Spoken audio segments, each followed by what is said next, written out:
First, some significant artifacts belonging to one of Maine's biggest heroes are in need of some TLC. You know the man, and you might know his story, but David Guilford is here to show us how seeing real pieces of history up close can be worth 1,000 words. Well, Sam, I love a good old-fashioned piece of history. And you're watching the news at 7 p.m., so I think you do too.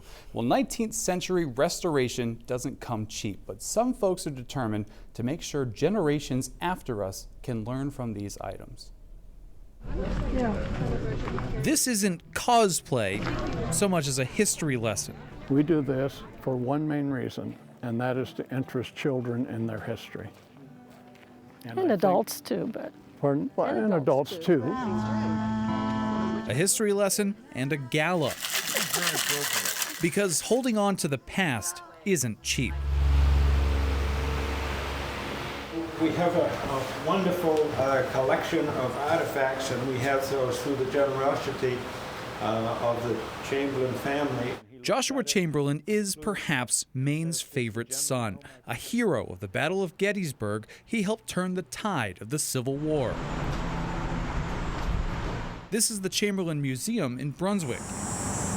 It was his home during the war and after he became president of Bowdoin College, and it's frozen in time. He did have a flag on the ceiling, yes. So much of what you see here is the same way that it appeared back to the origins of the house.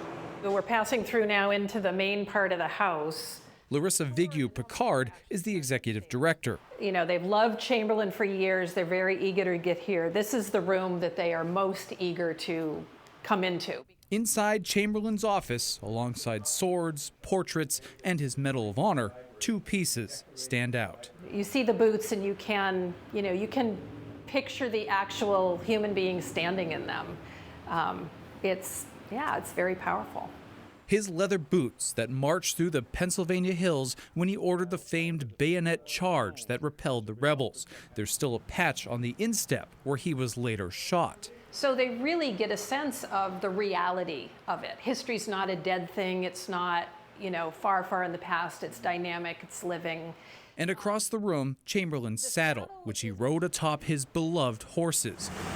Both items donated by Chamberlain's granddaughter 40 years ago, but they're in need of delicate preservation and new displays. Picard estimates the cost around $18,000. And it's important to keep them available to the public, whether there's folks in state or people from away that are visiting. There you go. Thank you so much. You're so welcome. Enjoy. And so they raise the money, hoping history lovers also find the effort worthwhile. Remember these two? That's Faye and Ted Chamberlain, their real names. Ted is a cousin of Joshua, and the couple made the first donation to the Preservation Fund. It ties us to the past, makes sense of where we've been. We need to keep those little mementos. He knows that he's going to be out of ammunition with one more charge, and he does the only thing that he can think of. Family ties or not, we love a good hero story, and this is one of our very best. They've raised thousands of dollars so far, but are still working toward their goal if anyone out there is interested in contributing. A little bit of history here that we just want to mention, and that is that David is now an official permanent member, I mean not necessarily lifetime, but permanent in television terms, member of the 207 gang, and will be telling his stories to our great pleasure, and we hope yours, for a long time to come. Thank you so much. And can I say something real quick?